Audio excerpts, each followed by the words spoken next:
Chitrakoot academy में आप सभी का स्वागत है। दोस्तों, मेरा नाम संजय है। पहला हमारा सवाल है, निम्नलिखित में से 12 से कौन सी संख्या विभाज्य है। तो 12 से विभाज्य के लिए अगर हम देखें तो उस संख्या को 3 और 4 से भी विभाज्य होना चाहिए। अगर 4 की हम बात करें तो लास्ट के 2 अंक 4 से विभाजित होना चाहिए। यानी अगर 92 4 से विभाजित हो रहा है, दूसरा 4 से नहीं विभाजित हो रहा, और ये तीनों संख्याएं हमारी 4 से, यानी सी ऑप्शन और डी ऑप्शन भी 4 से विभाजित हो रहे हैं। अगर 3 के विभाजिता के नियम की बात करें तो सभी अंकों का योगफल हमारा 3 से विभाजित होना चाहिए। तो 6 और 3 9, 9 18, 18 2 कितना हो गया 20 हो गया। 3 से विभाजित नहीं, 6 3 9 और 1 10 हुआ, 19 2 21। यह हमारा 3 से विभाजित हो गया, यानी हमारा जो आंसर है वह सी नंबर सही हो जाएगा। अगले सवाल की अगर हम बात करें तो दिया है एक समचतुर्भुज जिसके विकर्ण की लंबाई 53 सेंटीमीटर और 54 सेंटीमीटर है, क्षेत्रफल ज्ञात कीजिए। मेरे भाई मान लीजिए कि कोई भी अगर समचतुर्भुज कह रहा है और उसका अगर हमें क्षेत्रफल ज्ञात करना है तो हम क्या करेंगे। तो जो समचतुर्भुज का क्षेत्रफल होता है वह 1/2 इंटू विकर्ण फर्स्ट इंटू विकर्ण सेकेंड होता है, यानी 54 हो जाएगा। अगर इसे विभाजित कर दे कितना आ गया 27 हो गया, और 27 से गुणा करें 27 त्रिका कितना हो गया 81, 8 और 27 पंचे होता है 135, और 135 में 8 को जोड़ दे तो कितना हो जाएगा 43, यानी इतना सेंटीमीटर। जो हमारा ऑप्शन हो जाएगा वह 1431, यानी ए नंबर पूर्ण रूप से सही हो जाएगा। अगले सवाल की हम बात करें तो दोस्तों दिया है एक बॉक्स में 80 डिटर्जेंट सॉप थे जिसमें से 64 उपयोग कर लिए गए। बॉक्स में अब कितने पीछे डिटर्जेंट सॉप बचे हैं। तो मेरे भाई अगर ऐसे सवाल को हम हल करें तो परसेंट कितने बचे हैं, 80 में से 64 चले गए तो कितने बच रहे हैं 16 इंटू 100 अपान कितना हो जाएगा 80। काट दिया जाए तो 5 आ गया, 5 से काट दे तो हमारा कितना आ जाएगा 20%, और जो हमारा आंसर होगा वह डी नंबर सही हो जाएगा।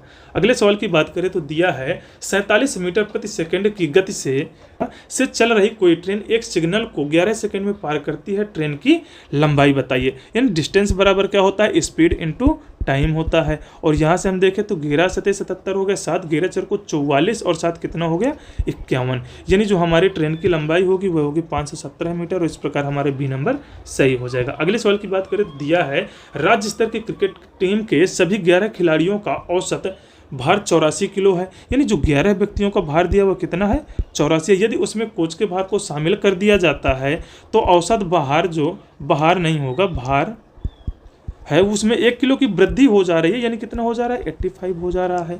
और कह रहा है कि कोच का औसत भार ज्ञात कीजिए। मेरे भाई अगर यहाँ से हम 11 का गुणा कर दे तो 11 जो कुल भार है वह प्राप्त हो जाएगा। तो 11 4 को 44, 4 और 11 8 88 और 4 कितना हो जाएगा 92, और 12 पंचे हुआ 60, और 12 सत्ते कितना हुआ 12 8 96, और 96 6 कितना हो जाएगा 102। और अगर इसे हम लेस कर दे तो कितना आ जाएगा 6 हुआ, और इधर 1 तो आ गया 9। यानी जो कोच का भार है वह कितना केजी है 96 केजी। अगले सवाल की बात करें तो दिया है 51,200 रुपये को 15% की वार्षिक चक्रवृद्धि ब्याज की दर पर 2 वर्षों के लिए जमा करने पर प्राप्त होने वाली कुल राशि ज्ञात कीजिए। मेरे भाई यहाँ पर हमसे चक्रवृद्धि ब्याज प्राप्त कर रहा है, यानी हमसे ए का मान पूछ रहा है, तो यानी 51,200 कोष्टक में हो जाएगा 1 प्लस आर का मान दिया है 15/100, और पावर में कितना हो जाएगा 2। अगर इसे हम हल करें तो कितना हो जाएगा 51,200, और इसे काट दे तो 3 हो गया, और ये आ गया 20, तो कितना हो जाएगा 23/20 गुणे 23/20 हो जाएगा। 0 से 0 चले गए, ये दोनों 0 चले गए, तो 4 1 के 4 हो गया, और 4 दूनी 8 हो गया, 3/4 8 32 हो गया। अगर हम 23 का मल्टीप्लाई इसमें से करें तो 23 8 कितना हो जाएगा 184, 84 की 4 18, 23 दूना 46 हुआ, 46 में अगर हम 18 जोड़ें तो कितना हो जाएगा 64, 64 किया जाएगा 4, और हासिल बचे 6, 23 1 23, और 6 कितना हो जाएगा 29 इंटू 23 हो जाएगा। 23 से अगर गुणा करें तो 23 4 होता है 92, और हासिल कितना बचा 9, 23 4 को 92, और 9 कितना हो जाएगा 101, 10 हुआ, और 23 गुणे 9 होता है 207, और 207 और 10 कितना हो जाएगा 17, और यहाँ पे बचा 21, और 23 दूना 46 हुआ, 46 में अगर हम 21 को जोड़े तो हमारा कितना हो जाएगा 67।